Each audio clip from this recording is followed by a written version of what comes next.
Good morning, everybody. It's Tuesday, May 13th, and this is the AgYield War Room. I'm Dan Dempsey, and I'll be moderating today's session. As always, if you get any questions or comments, please feel free to drop us a line in the chat area. I'll be sure to get to it during the show. Overnight markets here, July corn down 3 3/4 at 444 1/4. July soybeans were down 3.5 at 1067 3/4. And July Chicago wheat was down 6 3/4 at 508 1/2. Excuse me. Yesterday afternoon, we got crop progress and conditions. 62% planted for corn, significantly higher than the previous week. We were at 40% last week, and we're pretty good, well above the average here at 56% there. So good progress was made on the corn side. Same for beans, 48% planted against 30% last week and 37% for the average. Spring wheat, really big jump, 66% planted against 44% from a week ago and 49% for the average. Winter wheat conditions continue to uptick, up another 3 points from last week to 54% in the good to excellent category. That's against 41% for the 5-year average. What we know this morning, obviously yesterday, I'd say a couple surprises on the USDA report. I'm sure now that we've dug a little deeper in, we'll have a few more comments here this morning. We also have President Trump in the Middle East on a pretty historic, visit, meeting with a number of different countries, talking about trade, talking about peace in the Middle East. And so certainly going to be quite a few headlines that come out here in the next couple of days in the Middle East. One, of course, being the potential meeting between Zelensky and Putin in Turkey, which Trump is said to be attending. So we'll be watching that pretty closely as well. And by all accounts, a good weather window here, so we should continue to get the back end of this crop planted pretty well. Conditions look pretty favorable for the start that we're on, so that's good news as well. Good morning, guys. Justin, we were talking before the show. As you start to play around with the new crop balance sheets, given the information we got yesterday, the yields that are written down. It's there's some interesting scenarios, a lot that we're going to keep an eye on here, and certainly argue about for the next couple months as we see how this crop progresses. But maybe as you've taken a little time to digest, maybe give us some thoughts here as we start the morning. Yeah, Dan, I think, just people that, kind of try to look at supply and demand and kind of run their own numbers. It doesn't take a lot of creativity when you start with a 295 carry out in beans to make it pretty tight. You're starting at a 52.5 yield. The scenarios quickly, will be talked about of, what if we lose 1 million acres on the next report? What if we don't have a record yield? What if we lose a bushel on the national yield, which is still would be one of the top 5 yields? Any one of those like combination of scenarios, you put beans from, kind of little surplus feeling, when you're above 400 to, we could be sub 200, we could be in a rationing mode, if you had any kind of adverse weather. And then I think you throw in, like we talked about yesterday, just all these trade talks and what could be. And, the new bills that are going through, Jason brought up, like 45Z, they cut out used cooking oil. For example, they're talking about feedstocks only being from US, Mexico, or Canada. You talk about, 4 billion pounds a year of used cooking oil coming in to satisfy, biodiesel production.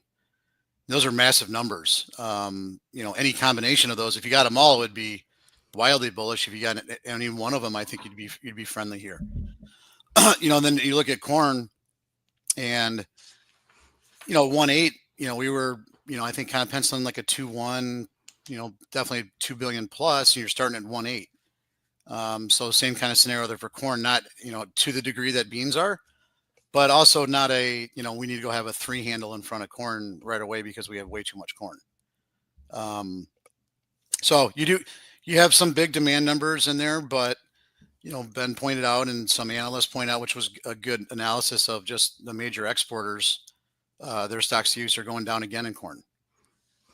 So you're just, if you look at the, ourselves, Argentina, Ukraine, Brazil, our combined stocks to use ratio is tighter again this year, even with writing down a 181 yield. So, It's, I don't think it's this uber bearish scenario that maybe the rhetoric has been for the past, several months.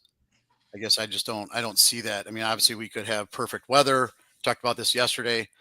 Go blow out record yields, and yeah, that I think that's bearish. But outside of that, right now I don't see a really good reason, especially where all the farm bill stuff kicks in, crop insurance. Like I just don't see the big incentive to go sell everything at these prices. We looked at it this morning, Justin. Are you surprised that I think we said 2016 was that record yield that we printed for beans, that it's taken 9 years, and we're writing down a record, but how hard it is to get there? Yeah, it's just I think it's kind of hindsight, but looking back, and I remember that year really well because we had so many clients that had been, and ourselves, our farm included, that had fields that were 20 plus years corn on corn, in Illinois, Iowa, and we're switching over to beans, and there was Roundup Ready 2 beans and some new genetics and new practices with fungicide. All the things kind of hit at the same time, and field averages over 100 were not uncommon in our client base.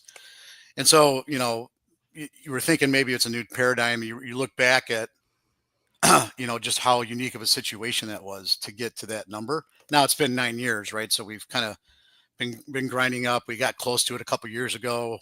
I think Dustin said 2021 had a 51.7, so got within 0.2 bushels of a record. We're writing down a 52.5. So practices, genetics, all those things have gotten better. We still haven't gotten to that yield yet. So I think that's your starting point, I think, and you have a sub 300 carryout, kind of makes me a little uneasy that that we can just write that down and be like, that'll be fine. Probably a bigger threat to beans than a big record yield would be just what is the China demand situation look like? What is China's overall demand? I think that's a good debate. What's their total import number? Then you can argue about how you slice that pie up between ourselves and South America. But what's the total number? Is it 109 million tons? Is it 100 million tons? I think that's probably a bigger question. And then you throw in the trade negotiations. Do they stockpile 10 million tons of beans just to do a trade deal? And maybe that's a much cheaper than 145% tariff on $1 trillion other dollars worth of products to go buy a couple $1 billion worth of beans. Seems pretty cheap to me for so those are the kind of things that it's hard to, if you're just a pure I read some people, it's like they don't need they don't need the beans, and it's like they could go throw them in the ocean. I mean the dollars that that could save them in many other areas. I think you're being kind of short-sighted to think that they care. Think about all the things they don't care about. Wasting some beans is probably very low on the list. So right. I think that's just something that is a potential. Yeah, definitely. Well, and back to quickly on your 45Z stuff. I mean, very promising that gets put into the bill. It was handled by multiple trade groups that had input, and it appears on the surface. Now they can slice and dice and use it as negotiating, but of all the things that they're going to nitpick in this bill, I feel like that looks like a pretty solid thing for us in ag.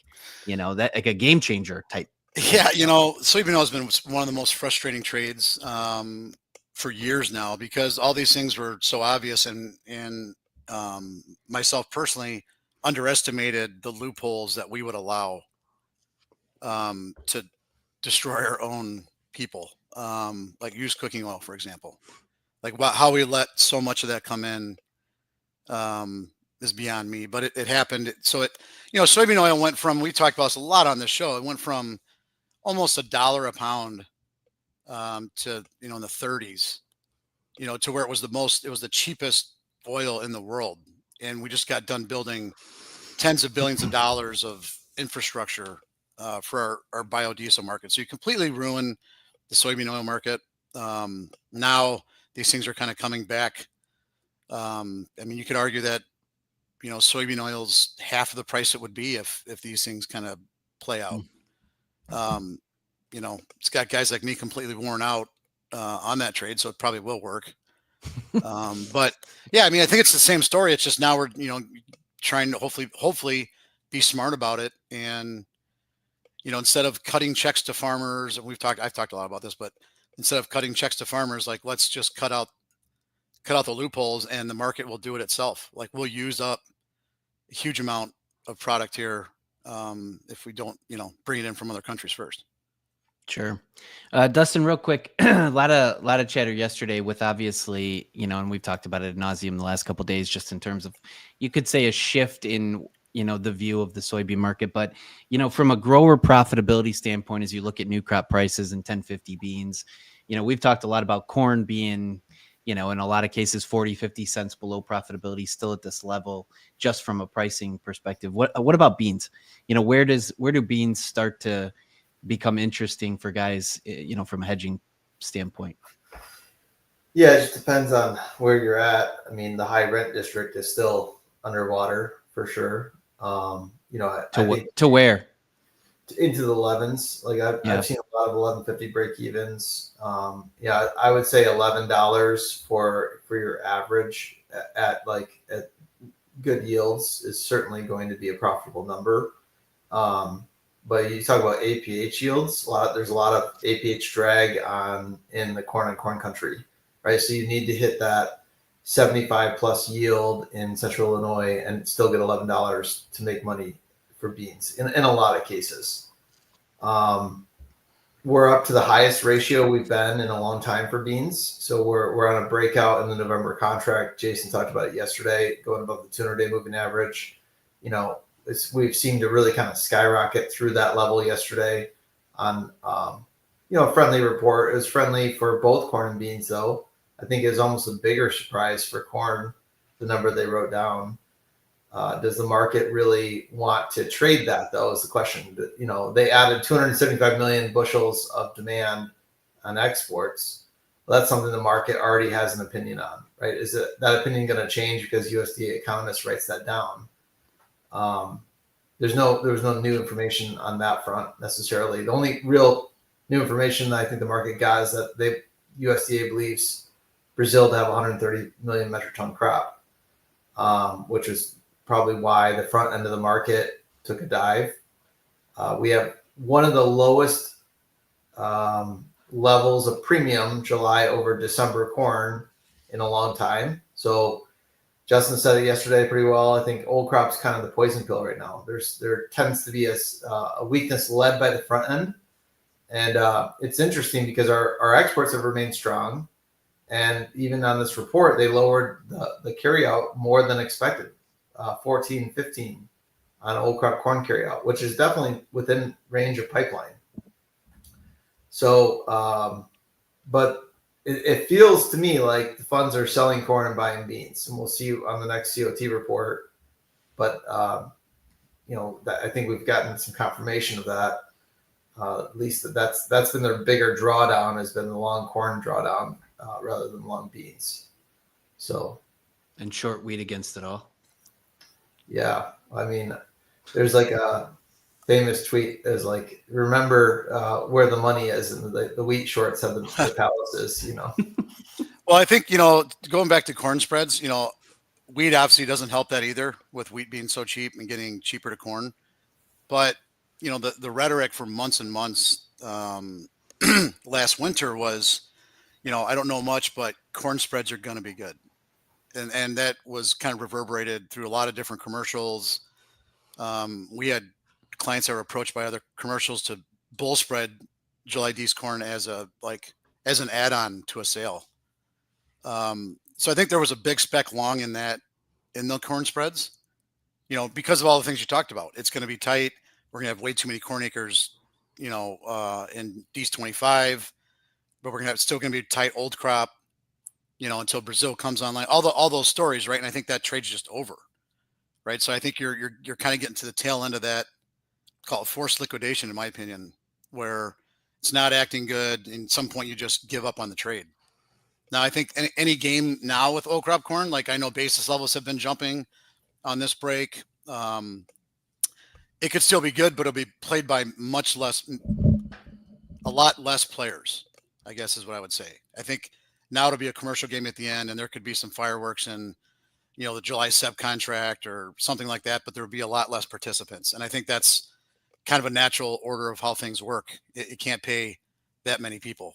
So I personally think that's a lot of it as well. So.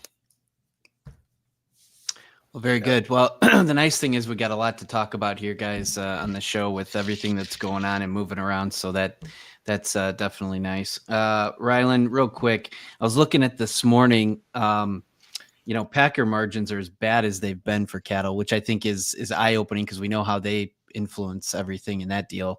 And then for hogs, gap higher yesterday morning, and it's all China. So I guess give us a few thoughts here this morning.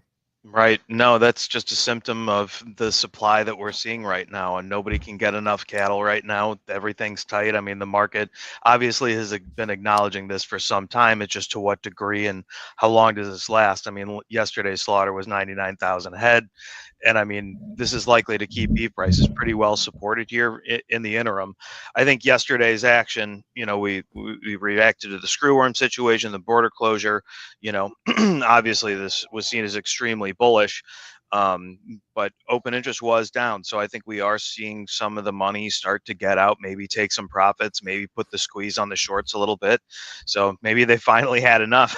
So it's just been a relentless rally, and there really isn't any resistance above us right now. It's just a matter of how high can this get pushed. So we haven't really seen any cash yet, but we already know that, I mean, Packers are going to try to save some money where they can, but right now the only way they can do that, I think, is just to keep the slaughters relatively light, maybe try to get some low ball bids picked up in cash at this point. So we'll see if that happens, but otherwise there just hasn't been any negative news. You fed the bull at every turn. All the headlines are bullish. All the all the reports have been bullish, so there just is no end in sight. So typically we'll see some kind of setback, some kind of correction back down to some near-term moving averages, but those are pretty far down there now anyway. So I would be expecting that at some point, but generally speaking, we're still waiting to see. I think everybody wants to see what's going to happen with cash this week. So keeping an eye on that. On the hog front, just still kind of the steady game. I mean, we did get a nice little boost here off of the Chinese tariff rollbacks, but otherwise cash is still relatively firm at 95.29, up 82, and carcass was lower. So I just feel like you traded some really good news. I think you probably see a little bit of profit taking early today, but otherwise the news is still relatively firm. And seasonally we are at a little bit of a vulnerable time frame, so we'll see how long this lasts. Maybe we can get some follow through today, but generally it's probably a good idea to just take advantage of some of these bigger rallies here. Very good. Appreciate the update there. I just got a news flash here. April inflation numbers up 0.2% in April. That was better than expected. They were looking for like 0.3%. So we'll see if we get a little pop in the outside markets here. Dow's down about 190 right now. We did open the grain markets here. July corn's down 2.5, 445.5. July soybeans are down 3.75 at 1067.25 is the last. And July Chicago wheat's down 5.5 at 509.75. So appreciate everybody that tunes in on a daily basis. If you wouldn't mind, throw us a like and certainly subscribe. Doesn't cost you anything to do so. It'll keep you up to speed on everything that's going on with AgYield. So again, thanks to everybody that supports the show. We're doing this live every day that the markets are open on X, Facebook Live, and YouTube Live, 8:15 Central Time. Appreciate the thoughts and comments here this morning, guys. It was a good show. Hope everybody has a great day, and we look forward to talking to you again tomorrow. The War Room is proudly presented by AgYield. For over 50 years, the AgYield team has provided grain marketing and risk management solutions for growers across the country. Our veteran consultants harness cutting-edge technologies to pinpoint risk, optimize market performance, and protect your farm's profitability. Discover a new approach to farm revenue management at agyield.com. Hey guys, Jack here. Be sure to support the show by hitting the like button, leaving us a comment, and subscribing to the channel for all the latest updates. Thanks for watching. We'll see you next time.